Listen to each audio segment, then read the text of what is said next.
Joseph, nice to have you here in Mexico again. It's great to be here. Thank you. This is your fourth time here or third? I think so. I did. I came for Tron. I came for Top Gun. I came to shoot F1 in October, and now I'm here to show the movie. Let's talk about the technical things about the movie.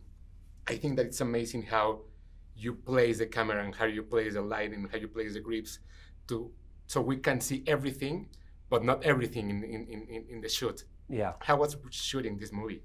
It was a huge challenge. We had to develop a whole new camera system to shoot this film. We developed our own race cars with the Mercedes F1 team, custom built for this film. And then Brad and Damson had to train for months to actually drive these cars for real on the Formula One track. And then we shot it during the Formula One weekend. So it was intense. It was a big challenge, but ultimately, the footage we got we couldn't have gotten any other way. So if you've seen the movie, when you're looking up at the crowd and the other cars around, like that was all there on the day. So you're doing something that I think that as a child, everybody wants, that it's playing with little cars and playing with the camera and playing with little things. How did the movie came to life? Because you're the story, you're a producer, you're a screenwriter, you're the director. How was doing this movie, and when did it begin? It started almost 4 years ago. In the fall of 2021, I sent Lewis Hamilton an email. Okay. Started with that email, and I said, I want to make a story in the world of Formula One. Will you help me? And I knew him a little bit because I'd met him on Top Gun Maverick, and I knew he was interested in filmmaking. And we met with Jerry in LA and talked about kind of my idea for the story. And then Lewis invited me out to the Austin Grand Prix, and I got to be in the garage and watch them assemble the car, and then he climbed in and pulled out. And once I saw that, I was like, I have to make a movie in this world. So that was almost 4 years ago. We shot over 2 seasons. And it was an adventure, an amazing adventure with an incredible cast. I'm excited now finally that the film's done and we're ready to show it to the world. You have a strong right arm with Jerry Bruckheimer. Yes. I mean, anybody that doesn't know, Jerry Bruckheimer is the producer of such things as Bad Boys, Top Gun, Pirates of the Caribbean, yes. Many things. How was working with Jerry? Well, this is my second movie with Jerry. And I, a lot of people, grew up watching films he produced. Beverly Hills Cop was probably the first one. Yeah, exactly. So, getting to work with Jerry and see, why he is one of the greatest producers working in Hollywood, to see the passion he has for filmmaking after 50 years in the business. He's an incredible producer, and something this complicated with Apple, F1, Warner Brothers, all coming together.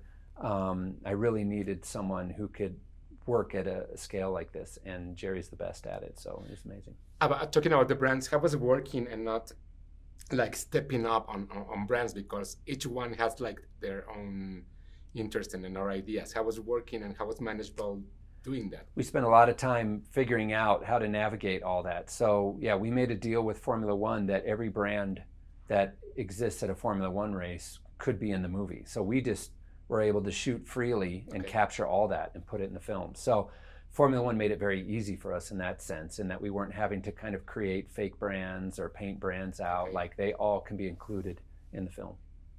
Once you started shooting, and you said that you came to the garage and see everything that was happening.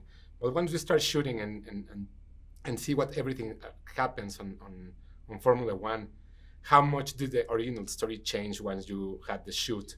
And then maybe you see things that you didn't get on paper. Yeah, the story, it always evolves as you're shooting. You write it, then you shoot it, then you edit it. And at every step, the movie, it starts to speak to you. It starts to tell you what it wants to be. So, we had to adapt to what happened in the real races. So when you see the film, you're going to see events that happened at real races. You're going to see crashes that happen for real, and Sonny Hayes is going to be in the middle of it all. So we always had to be very light on our feet. Even though we had a plan, we had to be prepared to change it based on the real events of the race. You said, and I saw an interview that you said that shooting this with Tom could be more risky, maybe, than shooting with Brad. I don't I don't know if that's a Yeah, specific no, word. I think I was probably misquoted Yeah. at some point. Brad, trained for 3 months, and the level of skill that he had to get to pilot one of these cars was pretty incredible. I mean, Brad was pushing these cars right to the limit. So I was always nervous, when Brad was in the car because, both he and Damson are going almost 180 miles an hour. But at the same time, we had this incredible professional driver team around them that they were able to do it very safely. So. Yeah, I think what Brad Damson did in this film is pretty amazing. I see in the movie like different references. I don't know if I found it correct, but I see obviously Days of Thunder. Yeah. I see Top Gun. I see even Cars or Talladega Nights. Yeah. Stuff Yeah, I like mean, that. for me, the touchstones were really Grand Prix, John Frankenheimer movie from 1966, and Le Mans with Steve McQueen. Those are both films shot largely practically at real events, and that's why those movies still hold up today, because they didn't fake it. They were able to shoot at real events. So that really was the inspiration. Then the idea was, well, how can we take that further? How can we really put Sonny Hayes in the middle of the race? How would we do that today? And that was the challenge of this film. Once you see that everything comes apart in the movie, comes a part of doing the music. I think one of the things that in your films is very present is the music, whether it is Daft Punk, M83, whether it is Lady Gaga, even with the song.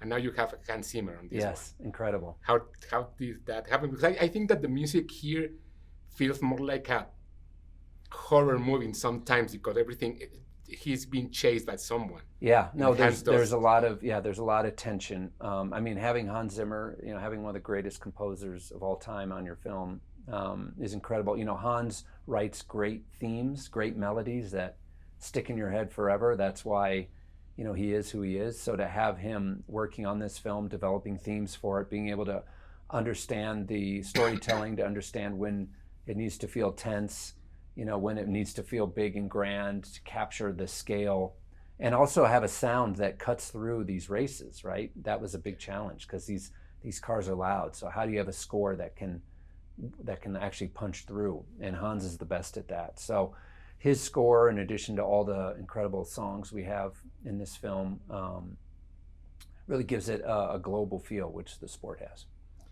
I have seen your career develop in so many ways since Tron and some commercials, some music videos, some other movies. What do you think that Joseph from Tron have learned from the Joseph of today? What do you think that it's something that sticks with you now that you have seen the path that you have already made? Boy, well, every film is a learning curve. It's almost like Tron Legacy was my film school. That was my first time on a film set, and I was directing, that movie. I learned so much making that. But I think what was great about Tron was it taught me to be ambitious and, to try new things. So we did so many things on that film with the lit suits and shooting in 3D. So I think it kind of made me enjoy this idea of being ambitious and trying things that hadn't been done before. So I'm still doing that today, with this film. That we did so many things here. And now that's what I look for. I look for that challenge. Talking about the challenge and the idea of Tron and other films, you use technology as a tool, not as a way to get something done. In this movie, how much was practical and how much was VFX? There's a lot of both. Okay. Hopefully for the audience, it's seamless, we try to make it invisible so you don't know what's real and what isn't. But Brad is driving that car on the track. We definitely used some tricks that we learned on Top Gun, where we reskin cars and make them, turn an Apex car into a Red Bull, things like that. We, sometimes would take shots from the races and put the Apex car into the pack. So there is a lot of VFX work, but we always start with real photography. So 99% of what you see on the screen is real. We just find those little moments where we can kind of cleverly insert a little bit of magic in there to tell the story. More in a way that David Fincher does, because he shoots and he puts things. Yeah, I mean, David was someone I always, looked up to, and, David actually gave me my first break. You know, he got me my first commercial when I really? moved to LA. Yeah, he gave me. I did a commercial for a game called Gears of War, and David was supposed to do that commercial.